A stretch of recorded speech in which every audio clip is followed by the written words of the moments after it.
오늘의 성경 말씀은 창세기 4장 1절에서 16절, 마태복음 5장 21절에서 24절 말씀입니다.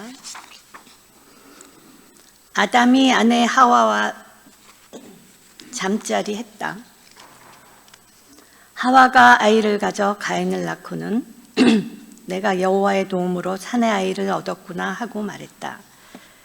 또 가인의 아우 아벨을 낳았다. 아벨은 양치기가 되고 가인은 농사꾼이 되었다. 그러던 어느 날 가인은 땅의 열매 가운데 얼마를 여호와께 예물로 바쳤다. 아벨도 양의 첫 새끼들 가운데서 얼마를 잡아 그 기름덩이를 바쳤다. 여호와는 아벨과 그의 예물을 눈여겨보셨다. 그러나 가인과 그의 예물은 눈여겨보지 않으셨다. 가인은 크게 화를 냈다. 그리고는 고개를 떨구었다. 여호와께서 가인에게 물으셨다. 무슨 까닭으로 내가 화를 내느냐? 무슨 까닭으로 고개를 떨구느냐?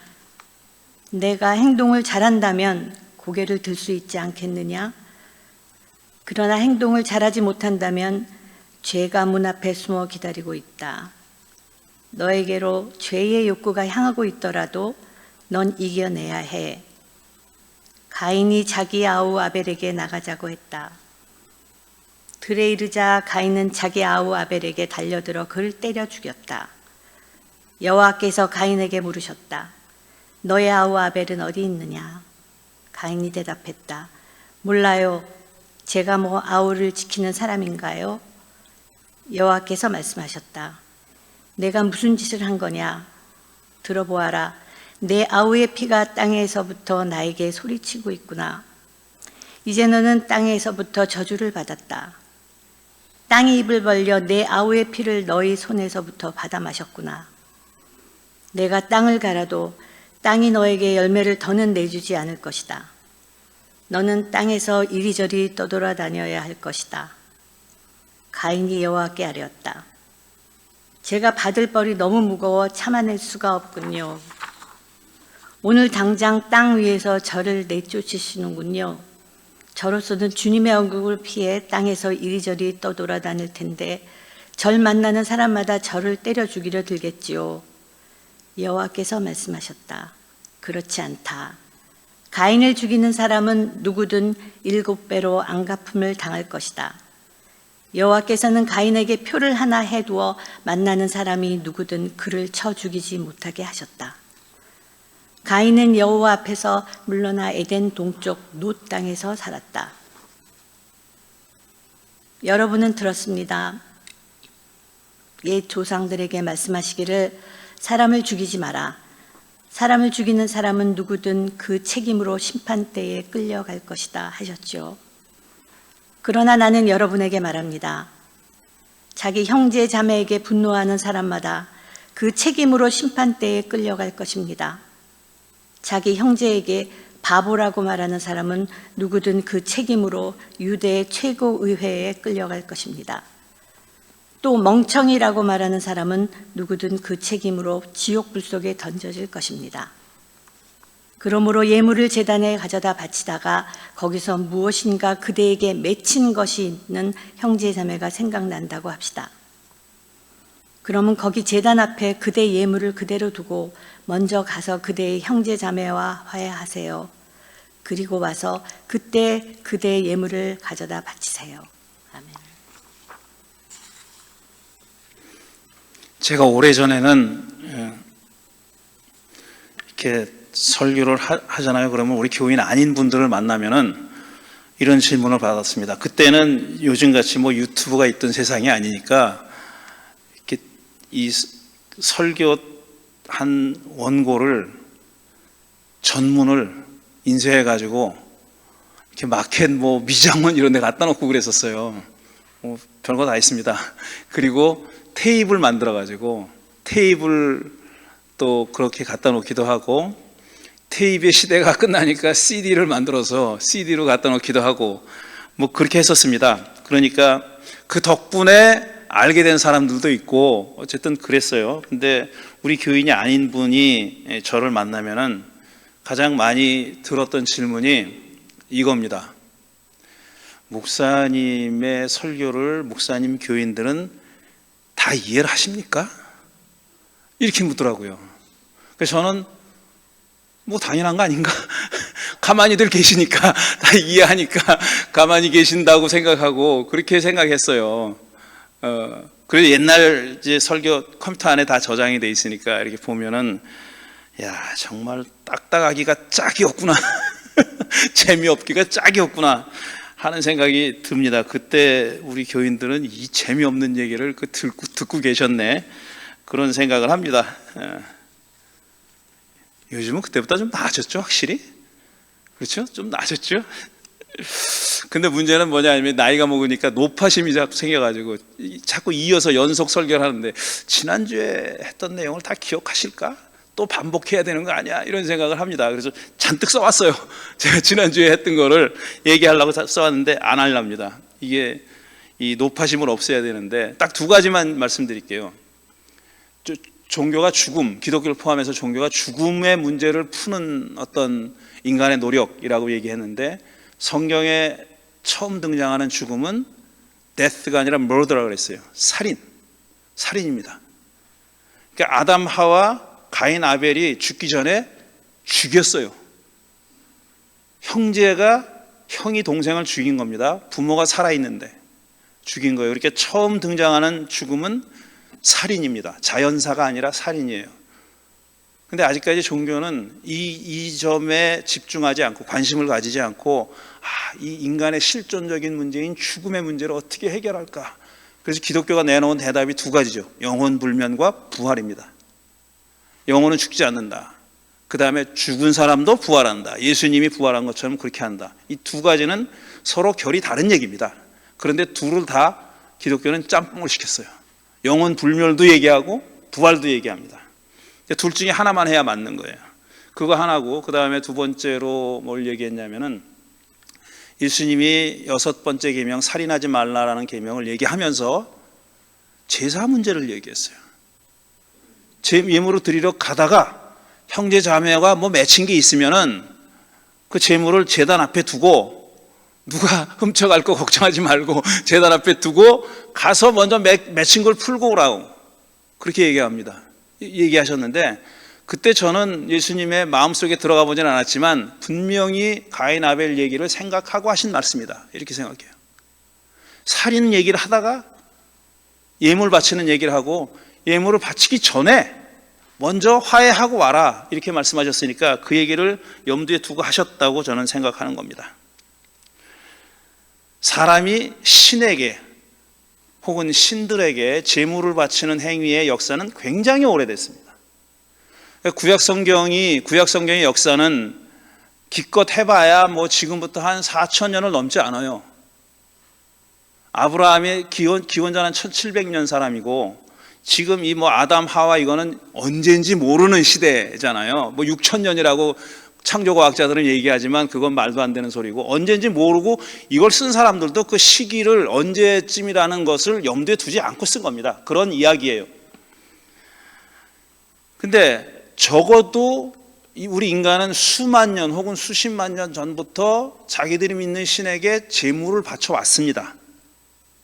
증거들도 있고요. 그런 증거들도 있습니다. 구약 성서의 이야기가 최초가 아니라는 얘기입니다. 그럼 인간은 왜 신에게 제물을 바쳤을까? 왜 제물을 바쳤을까? 신에게. 이거는 성경만 가지고는 해결할 수 없는 질문입니다. 성경만 가지고. 왜냐하면 성경은 제물을 바치는 행위가 지당하고 당연한 거로 이미 전제하고 있어요. 왜 바쳤을까라는 문제는 생각하지 않아요. 이미 오래전부터 이런 행위를 인간이 해왔다고 알고 있습니다. 그걸 전제하고 하는 얘기니까 성경만 가지고는 해답을 찾을 수가 없고 그래서 인류학의 도움을 받아야 되는데 인류학자들이 하는 얘기는 뭐냐? 언제부터 바쳤다는 얘기는 정확하게 알 수는 없지만 왜 신에게 제물을 바쳤을까? 또 사실 지금도 바치고 있는 거죠. 지금도 바치고 있는 거예요. 인류가 여러 종족들이 여러 문명권에서 여러 문화권에서 다양한 방식으로 신에게 제물을 바쳤습니다. 방식은 다 달라요. 그리고 목적도 다릅니다. 약간의 차이가 있어요. 그런데 공통점이 있습니다. 인류학자들의 연구에 따르면 인류가 각자 다른 방법으로 신에게 제물을 바쳤을 때 공통적인 목적은 뭐냐면은 이겁니다. 신의 호의를 얻기 위해서. 너무나 당연한 대답이죠. 쉽게 얘기하면 잘 봐달라는 거예요. 제물을 바치는 사람을 잘 봐달라. 신의 어떤 호의를 얻기 위해서. 인간들 옛날에는 우리 인간들이 할 수 있는 일이 많지 않았잖아요. 그러니까 자기들이 감당할 수 없는 일들도 많이 일어나고 천재지변 같은 거 많이 일어나고 그러니까 어쩔 수 없는 일이 많이 벌어지는 거예요. 지금은 그런 걸 많은 경우에 컨트롤하고 또 예상도 하고 하지만 옛날에는 못했잖아요. 그러니까 자기가 감당할 수 없는 일들이 있는 거예요. 그리고 모든 좋은 일들도 다 신으로부터 신들에게서 왔다고 생각하니까 신들에게 호의를 얻어야 내가 물질적으로든지 정신적으로든지 혜택을 입을 수 있다라고 생각한 겁니다. 이건 부인할 수 없는 사실이에요. 신들의 혹은 신의 호의를 얻어서 내가 정신적 물질적으로 혜택을 얻기 위해서 제물을 바쳤습니다. 그런데 문제는 뭐냐면은 이런 게 성경에 다 전제되어 있는 거예요. 이런 얘기는 안 합니다. 전제되어 있기 때문에. 근데 문제는 뭐냐면은 그 신 혹은 신들이 자기가 바친 제물을 받았는지 안 받았는지를 알 수가 없는 거예요. 받았는지 안 받았는지를 알 수가 없는 거예요. 무슨 어떤 받았다는 사인이 없어요. 제물을 바치면은 신이 내려와서 다 잡숫고 올라갔으면은 빈 그릇만 있어야 되잖아요. 그래서 에집트의 사제들은 이랬습니다. 껌껌한데 신상을 갖다 놓고 자기들만 들어가는 거예요. 그리고 신들에게 바쳤다라고 하고 자기들이 먹어요. 그거를. 자기들이 먹고 빈 그릇을 내와. 그러고 나서 사람들한테는 신이 와서 이렇게 먹었다라고 그렇게 했습니다. 그래서 항상 신상이 있는 곳은 컴컴해요. 그리고 사제들 이외에는 들어가지 못합니다. 그렇게 해놓은 거예요. 근데 이 한마디로 얘기하면 실존적으로 얘기하면 신이 내가 드린 예물을 받았는지 안 받았는지 알 수가 없잖아요. 그 판단은 주관적입니다. 내가 받았다고 믿을 수도 있고 받지 않았다고 믿을 수도 있어요. 그러면 받았다고 믿었다 그러면 안심이 되죠. 받았고 어떤 호의를 베풀 가능성이 있다. 그걸 기다리는 거예요. 그런데 받지 않을 수도 있다는 가능성이 있기 때문에 제물을 바친 사람들은 항상 궁금해하고 불안한 겁니다. 내가 이거 뭘 잘못해서 이 신이 제물을 안 받은 거 아닐까? 혹은 한 걸음 더 나가서 내가 잘못 바쳐서 오히려 페이버를 얻는 게 아니라 혜택을 얻는 게 아니라 신을 화나게 만드는 게 아닐까라는 그런 고민을 아니 할 수가 없는 거예요. 왜냐? 영수증이 없으니까. 신이 제물을 받았다는 영수증이 없으니까 이게 항상 불안한 겁니다.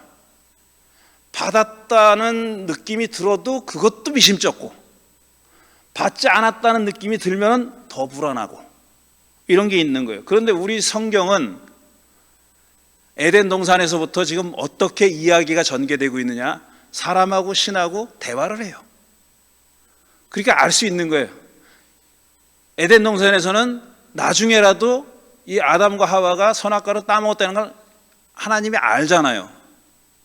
알아서 누가 너한테 그렇게 얘기했어? 그게 물어보고 대답을 합니다. 대화를 하니까 이 내가 바친 제물이 신이 받았는지 안 받았는지 하는 걸 알 수 있는 걸로 되어 있어요. 하지만 실제는 안 그렇잖아요. 실제는 그렇지 않잖아요. 지금 가인 아벨 얘기에도 가인도 알고 아벨도 알아요. 가인이 바친 제물은 신이 거들떠 보지 않았고 아벨이 바친 제물은 거들떠 봤다고 그렇게 돼 있잖아요. 그러니까 얘네들은 아는 거야. 근데 실제로 우리들은 모릅니다. 이 이야기 속에 가인과 아벨이 아는 거죠. 늘 불안한 거예요. 불안한 겁니다. 내가 바친 제물이 과연 하나님이 받았는지 신이 받았는지 안 받았는지 그게 불안한 겁니다. 어쨌든 어떻게 이 이야기 속에서는 그게 알려진 거예요. 가인과 그의 제물은 신이 제가 신이라고 표현할게요. 이제부터는 신이 눈여겨봤고 아벨과 그의 제물은 신이 눈여겨보지 않았다라는 걸 가인도 알고 아벨도 압니다. 여기서 이 이야기에서는 아는 거예요. 그게 전제돼 있어요.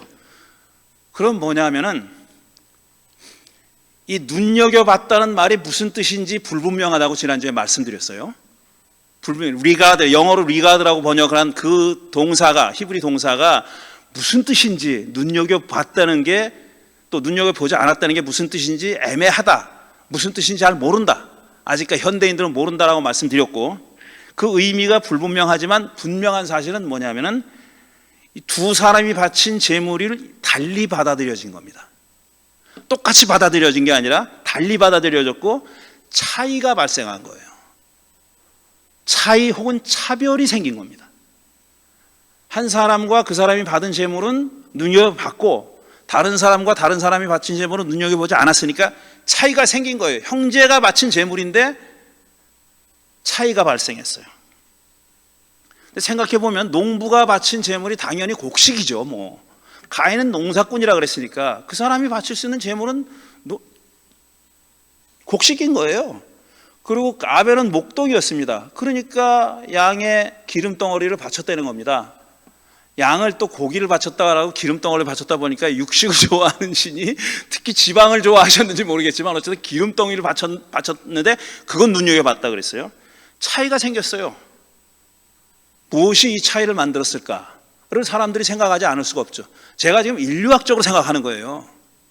인류학적으로 이 성경의 이야기를 다른 사람들은 그래 신학자들만 아니라 다른 사람들도 읽을 텐데 이걸 어떻게 읽느냐 하는 말씀을 드리는 겁니다. 근데 뭐가 문제였을까? 왜 한쪽은 눈여겨봤고 한쪽은 눈여겨보지 않았을까? 이 성서학자들은 이 문제를 풀려고 매우 노력을 했고 수많은 논문과 책들을 만들어냈고 또 인류학자들도 그렇게 했습니다. 이 이야기를 푸는 이 이야기가 도대체 무엇이 이 차이를 만들어냈을까 하는 얘기를 가지고 사람들이 골머리를 앓고 많은 연구 업적을 내놨어요. 다양한 대답 가운데 인류학자들과 성서학자들이 공통적으로 하는 가장 흔한 대답이 뭐냐면 이건 농경 문화와 유목 문화의 대립을 얘기하는 거다. 그럴듯하죠. 가인은 농사꾼이잖아요. 근데 이스라엘 사람들은 옛날엔 더 뭐라고 생각했냐면 이 사람들은 유목민이라고 생각했어요. 유목민이라고 생각했고, 그러니까 가나안에 살면서 농사를 짓는 사람들이 바친 제물은 안 받았고 떠돌아다니면서 목동을 하는 사람, 목자들인 이스라엘 사람들의 제물은 받았다. 이런 식으로 해석한 겁니다. 농경 문화와 유목 문화의 대립이라고 생각을 했습니다. 지금 말씀드린 대로 그러니까 유목민이었던 이스라엘 사람들과 가나안 사람들, 농사꾼이었던 가나안 사람들의 대립이라고도 생각했고 이런 식으로 대답을 했고 또 그 밖에도 다른 대답을 많이 냈어요. 이런 대답들은 다 뭐냐 하면은 가만히 살펴보면은 뭐가 문제였나? 제물을 바친 쪽에서 문제가 있었어도 문제가 있었던 거다. 이렇게 생각하는 거예요. 제물을 바친 쪽에 문제가 있다. 근데 좀 나중에 후대에 좀 깨인 사람들은 좀 더 오픈된 사람들, 더 리버럴한 사람들은 이렇게도 생각해 볼 수 있는 거 아니야?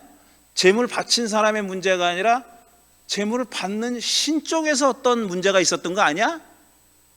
그러니까 신의 기호, 신 혹은 신들이 더 좋아하는 제물이 있었던 거 아니야?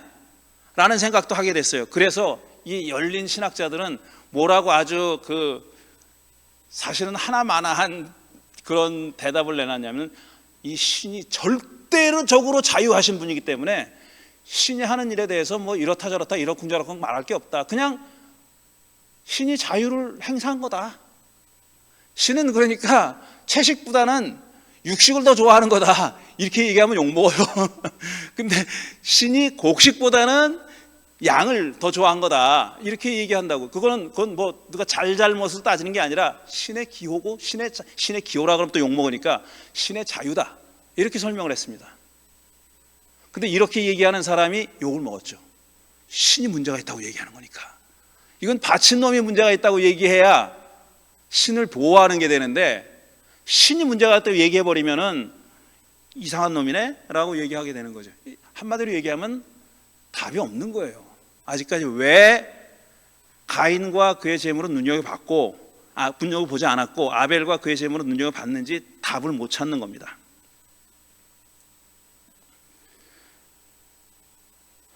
그런데 그런 일이 벌어졌어요.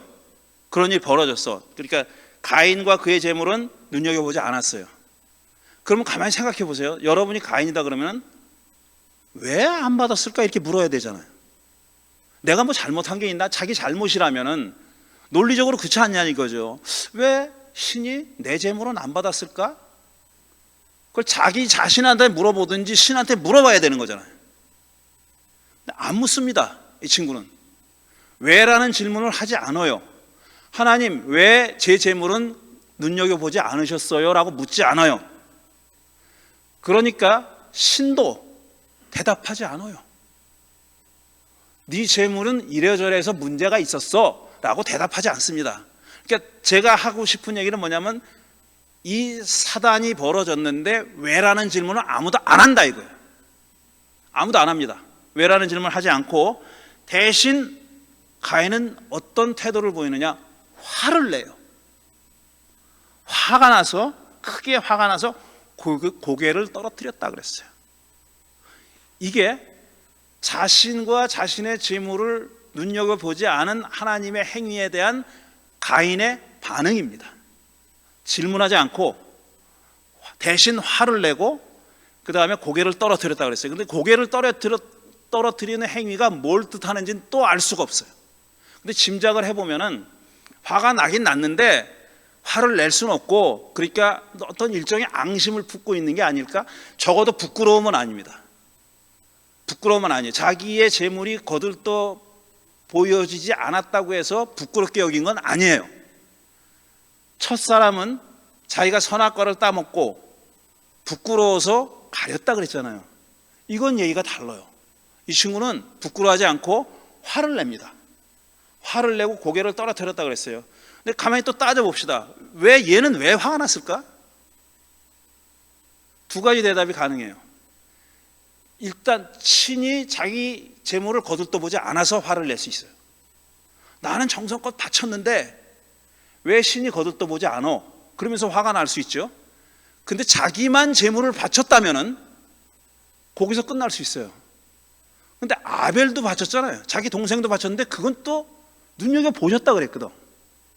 그러면 화를 낸 이유가 내 거는 안 거들떠보고 제 거는 거들떠봤기 때문에 화가 나지 않았을까? 이렇게 또 짐작할 수가 있는 거죠. 그렇다면은 화가 난 이유가 신에 대해서와 인간에 대해서가 두 가지가 다 있는 거예요. 이유가 만약에 아벨과는 상관없이 단순히 신이 자기 재물을 거들떠보지 않았기 때문에 눈여겨보지 않았기 때문에 화가 났다면 신과 가인과의 관계가 문제가 있는 거예요. 그런데 아벨이 바친 재물은 눈여겨봤다는 사실을 염두에 두고 화가 났다면, 그것 때문에 화가 났다면 신과의 관계에 있어서도 화가 나고 자기 동생과의 관계에 있어서도 화가 난 겁니다. 근데 후자인 거예요. 왜 그러냐면 동생을 죽이잖아요. 이건 타오르는 질투심에 동생을 죽인 거예요. 그렇게 됐습니다.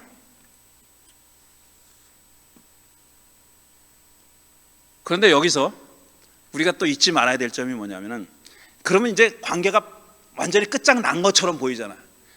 적어도 신과 가인 간의 관계는 끝장나야 맞는 거죠. 받아들여지지도 않았어요. 자기 재물이. 그리고 자기가 또 동생을 죽였어요. 그러니까 신과의 관계가 끝장날 법도 한데 실제로는 그렇지 않습니다. 사실 그 다음에 이야기가 더 길어요. 가인이 아벨을 죽이기 때까지의 서술 분량과 그 다음에 벌어진 일을 서술하는 분량이 후자가 더 많아요. 마치 이 이야기를 적은 사람은 재물을 받느냐 안 받느냐, 신이 받는 재물을 드리느냐 안 죽이느냐 플러스 누가 누구를 죽이느냐보다 그 다음 얘기가 더 중요하다는 듯이 더 많은 분량을 거기다가 할애하고 있습니다. 그러니까 이런 사달이 벌어졌다고 해서 신과 가인과의 관계가 끝장난 게 아니다라는 겁니다. 이게 중요합니다. 이 점이 중요해요. 이 이야기를 읽을 때 가장 중요한 점이 그겁니다. 단절되지 않았습니다. 관계가 단절되지 않고 그때서부터 오히려 대화가 시작돼요. 신과 가인과의 대화가 시작됩니다. 그러니까 신은 가인이 재물을 잘못 바쳤다고 해서 그를 내치지도 않았고 관계를 끊지도 않았습니다. 마찬가지로 가인 편에서도 신이 내 재물을 안 받아 너랑 안 놀아, 다시는 당신과 상관 안 하겠어, 그리고 나 독자적으로 살겠어, 이러지 않았어요. 그러지 않고 계속 관계가 이어집니다. 이어지는 거예요. 뭐라고 얘기하냐면은 신이, 하나님이 내가 행동을 잘한다면 고개를 들 수 있지 않겠느냐, 그러나 행동을 잘하지 못한다면 죄가 문 앞에 숨어서 기다리고 있다, 너에게로 죄의 욕구가 향하고 있더라도 넌 이겨내야 돼, 이렇게 얘기합니다. 잘 보세요. 지금 이 하나님의 시선은 과거에 가인이 재물을 바쳤고 그걸 눈여겨보지 않았고 거기에 머물고 있지 않아요. 그건 끝난 얘기예요, 이미. 그 지금 이 하나님이 관심을 두고 있는 대목은 쪽은 뭐냐면 가인의 미래입니다. 가인의 미래예요. 이거 아직 죽이기 전입니다. 아벨을 죽이기 전인데, 너 왜 고개를 떨구고 있어? 왜 화를 내고 고개를 떨구고 있어? 라고 얘기하신 다음에 이렇게 얘기하고, 내가 행동을 잘한다면 고개를 들 수 있을 거야. 이건 뭐냐면 내가 앞으로 행동을 잘한다면 고개를 들 수 있을 거야. 그러나 앞으로 행동을 잘못한다면 죄가 문 앞에서 숨어서 널 기다리고 있어. 널 잡아먹으려고 기다리고 있어. 이렇게 얘기하는 거예요. 그러니까 지금 하나님의 시선은 어디로 향하고 있느냐 하면, 가인이 이전에 행했던 행위가 뭐였든 간에 내가 그에 바친 재물을 눈여겨보지 않아서 화가 났어요. 그거 다 알아요. 다 아는데 마치 그거는 대수로운 일이 아니라는 듯이, 너 이제 앞으로 네가 행동을 잘한다면 잘 될 거야. 그러나 네가 행동을 잘못한다면 죄가 웅크리고 있어. 널 잡아먹으려고 달려들려고 지금 기다리고 있어. 그러나 너는 죄를 마스터해야 돼, 이렇게 써 있어요. 죄를 다스려야 돼. 영어로 하면 마스터라는 말을 썼습니다. 마스터해야 된다, 이렇게 얘기를 하고 있는 거예요. 여기에 성경에서 죄라는 단어가 처음 등장합니다. 아담과 하와가 선악과를 따먹은 행위는 죄라는 말로 표현되어 있지 않아요. 근데 여기서 죄라는 말이 처음 등장하는데, 그것도 형이 동생을 죽인 행위를 가리켜서 죄라고 얘기하지 않아요.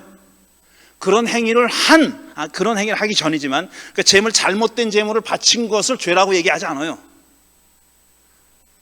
근데 그거에 네가 머물러 있는 한, 거기에 사로잡혀 있는 한 죄가 너를 잡아먹을 거야, 이렇게 얘기하는 거예요. 제가 잘 표현하고 있습니까? 지금 제가 잘 표현하고 있어요. 그러니까 한마디로 얘기하면 죄라는 게 재물을 잘 바쳤느냐 잘못 바쳤느냐랑 상관없어요. 그게 상관없는 거예요. 상관없는 거고, 그거는 지나간 일입니다. 거기에 사로잡히지 말라는 거예요. 네가 앞으로 잘하면은 무서워할 게 없어. 그래서 잘못하면 죄가 널 잡아먹을 거야, 이렇게 얘기하고 있는 거예요. 아직 죄가 가인을 사로잡지 않고 있는 거예요. 그런데 결과적으로 어떻게 됐습니까? 들로 데리고 나가서 죽였잖아요. 그러니까 웅크리고 있던 죄가 그를 잡아먹은 거예요. 그에게 달겨든 겁니다. 이 죄가 문 앞에 숨어 기다리고 있다, 이게 영어로 읽으면 더 아마 와닿을 수도 있는데, Sin is lurking 혹은 crouching at the door. The sin's desire is for you. 그러니까 죄의 욕망이 너를 향하고 있다, 이런 거예요. But you must master it. 그랬어요. 네가 그걸 다스려야 된다, 지배해야 된다, 이렇게 얘기하고 있는 겁니다. 자, 죄에 대해서 성경이 여러 가지 방식으로 얘기합니다. 근데 여기서는 뭐냐면, 죄는 인격적인 어떤 실제예요. 내 바깥에 있는 인격적인 실제야. 웅크리고 있어, 어딘가에. 어디? 문 앞에 웅크리고 있는 거예요. 웅크리고 있어가지고 이게 덤벼들려고 요놈 잘못하기만 해. 그럼 내가 덤벼들 거야. 이러고 기다리고 있는 거예요. 근데 어떤 사람이 잘못하느냐 하면은 적어도 이 구절에 있어서는 과거에 사로잡혀 있는 자가 잘못하는 거예요. 신은 그건 끝난 얘기야 이미. 네가 섭섭해도 할 수 없어. 내가 네 예물을 눈여겨보지 않아서 너 섭섭해도 할 수 없어. 하지만 그건 끝난 일이야. 끝난 일이고 앞으로를 보라고. 앞으로 네가 잘한다면 괜찮을 거야. 그렇지만 앞으로 잘못한다면 죄가 웅크리고 있다가 널 잡아먹으려고 덤벼들 거야. 이렇게 얘기하고 있는 거예요. 이게 가인과 아벨의 이야기입니다. 여기서 죄는 어떤 인격체처럼 얘기하고 있죠. 크라우칭하고 있다고. 크라우칭 타이거 히든 드래곤이 생각나는데, 이러면은 와우 장룡이 생각나는데, 이게 이렇게 웅크리고 있다가 팔짝 뛰어가지고 덤벼들려고 하는 그런 형상으로 묘사되어 있는 겁니다. 그런 형상으로 묘사되어 있는 거예요. 그런데 하나님이 걱정했던 일이 벌어진 겁니다. 동생을 데리고 나가서 들에서 그를 때려 죽였다 그랬어요. 뭘로? 야구방망이로 때려 죽였는지 뭔지 모르겠지만 좌우간 때려 죽였다는 겁니다. 그러니까 이 가인은 여전히 과거에 사로잡혀 있는 거예요. 그리고 자기 동생에 대한 증오와 질투심. 동생은 아무 잘못도 안 했습니다. 자기가 키운 양의 기름을 바쳤을 뿐이에요. 그거를 눈여겨보신 분은 하나님이고 자기 걸 눈여겨보지 않은 분은 역시 하나님이에요. 아벨이 무슨 잘못입니까? 근데 하나님께는 어쩔 수가 없으니까 결국 아벨을 때려 죽인 거예요.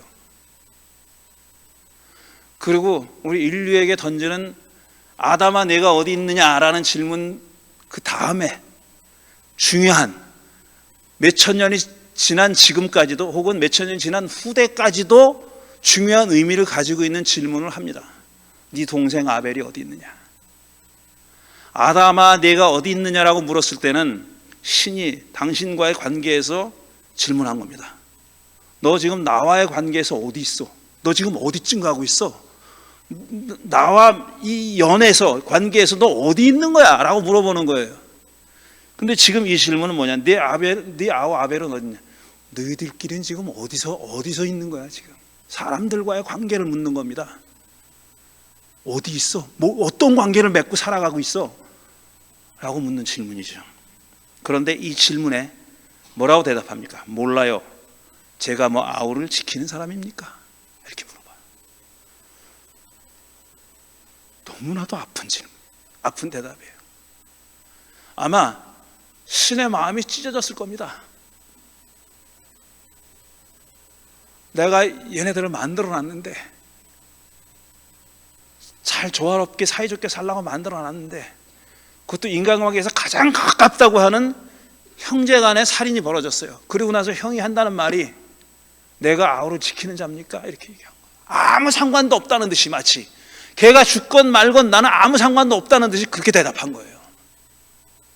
이 질문한 네 아우 아벨이 어디 있어? 라고 물어보면 이 신의 가슴이 찢어지는 질문이죠. 이건 비단 이자들에게만 한 질문이 아니고 이자들만 한 대답이 아닙니다. 지금 여전히 우리가 살아가는 세상에서도 제가 보기엔 가장 중요한 질문이에요. 너 어디 있어? 하고 네 동생 어디 있어? 이게 가장 중요한 질문입니다. 근데 예수님이 살인하지 말라는 계명에 대해서 얘기하면서 마치 살인하지 말라라는 계명이 중요한 게 아니라 형제 자매와 어떻게 지내고 있느냐는 게 중요하다는 듯이 제물 바치면서 형제 자매와 먼저 맺힌 걸 풀고 오라 그랬어요. 그래서 이 다음 얘기는 다음 주에는 이 얘기를 계속하려고 합니다. 마지막 다음 주에 마무리합니다. 그 다음에 벌어진 일들, 가인에게 벌어진 일, 또 아벨에게 벌어진 일, 죽은 아벨에게 벌어진 일, 가인에게 벌어진 일이 어떤 일이었으며 예수님은 왜 재물 얘기, 형제자매 얘기를 살인과 연관시켜서 하셨을까? 그 얘기를 하고 마무리하겠습니다. 대단원의 막은 다음 주에 내리도록 하겠습니다. 잠시 되새겨보는 시간을 갖겠습니다.